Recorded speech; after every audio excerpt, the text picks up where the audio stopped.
ακούστηκε ο παλαιάς τεχνολογίας φούρνος μικροκυμάτων. Για ένα ακόμη απόγευμα, αυτός ο κοφτός, γλυκός ήχος σήμανε το σαλπάρισμα του μυαλού μου στον ωκεανό. Ακαπνοί από το φουγάρο του ανυψώνονταν πάνω από τα στενά της Κυψέλης, χορεύοντας αργά τους πιο μεθυστικούς χορούς. Ξάφνου, το κινητό έσπασε τη σιωπή. Βαρέθηκα να φορτίζω. Πόσο πολύ θα ήθελα να χτυπήσω δυνατά τον ήχο κλήσης μου, να κελαϊδίσω εισερχόμενα μηνύματα. Παραπονιέσαι κιόλας, είπαν με μια φωνή τα ηχεία πάνω από το γραφείο. εσένα σε έχει κάθε μέρα μαζί του. Όπου κι αν πάει, σε κρατάει στα χέρια του, σε ακουμπάει στο πρόσωπό του. Υπάρχουν φορές που σας κοιτάμε και ανεβάζουμε μόνα μας τα δεσιμπέλ. Ο ζωηρός διάλογος μεταξύ του κινητού και των ηχείων ήταν τόσο δυνατός που ξύπνησε τους υπολογιστές από το βαθύ τους λίθαργο. Ο βαθύς ήχος του ενός, σε συνδυασμό με τον υπόκοφο του άλλου, τους τρόμαξε όλους. Το κινητό, ακούγοντας τους θεούς όλων των ηλεκτρικών συσκευών να έρχονται σε ζωή, έπεσε ανάσκελα και το έπαιζε κλειστό. Τι έγινε πάλι? Είπε ο λευκός υπολογιστής. Ο Ασημένιος έκανε αρκετή ώρα να έλθει σε ζωή. Εκείνος ήταν ο πιο σοφός, ο πιο ισχυρός, αλλά και ο πιο θορυβώδης.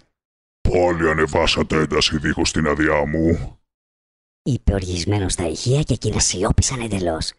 Από την τρομάρα τους δεν ακούγονταν ούτε το ενοχλητικό σπινθύρισμα της τάσης του ρεύματος.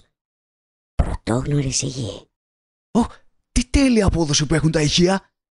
Τέλεια! Τώρα μπορώ να γράψω μουσική δίχως θόρυβο. Είπα. Πράγματι, δεν είχα ξανακούσει τα ηχεία μου να είναι τόσο σιωπηλά.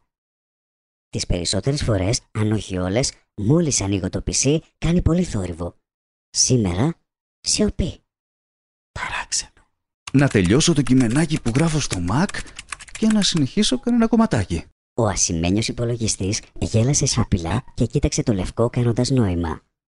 «Όλο λέει ότι θα συνεχίσει κανένα κομμάτι μουσικής και άλλο καινούρια ξεκινάει. Έχω γεμίσει με 1.002 ημιτέλη μουσικά κομμάτια. Βαρέθηκα».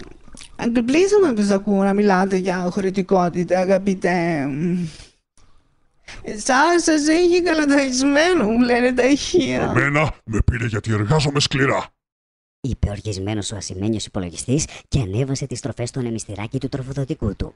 Να πάρω τηλέφωνο ή να μην πάρω? Αναρωτήθηκα φωναχτά. Να πάρω να πω τι και σε ποιον? Στις αναμνήσεις. Γύρισα απότομα το κεφάλι να δω ποιος ήταν πίσω μου, αλλά δεν ήταν κανείς. Όλα ήταν όπως πριν. Το κρεβάτι άστροντο, το κινητό να φορτίζει. Τι διάολο!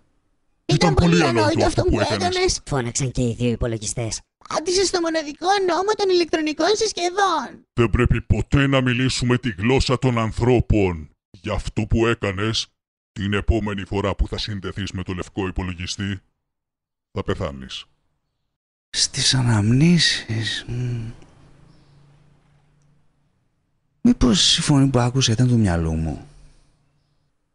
Μια μουσική. Μουσική ρε. Γράψε. Τα ηχεία έκαναν ένα μικρό κλικ ίσα ίσα για να αποσπάσουν την προσοχή του από το λευκό υπολογιστή. Αμάν, τι έπαθαν τα ηχεία? Δεν πιστεύω να κάηκα. Αυτό το κλικ δεν μ' άρεσε καθόλου.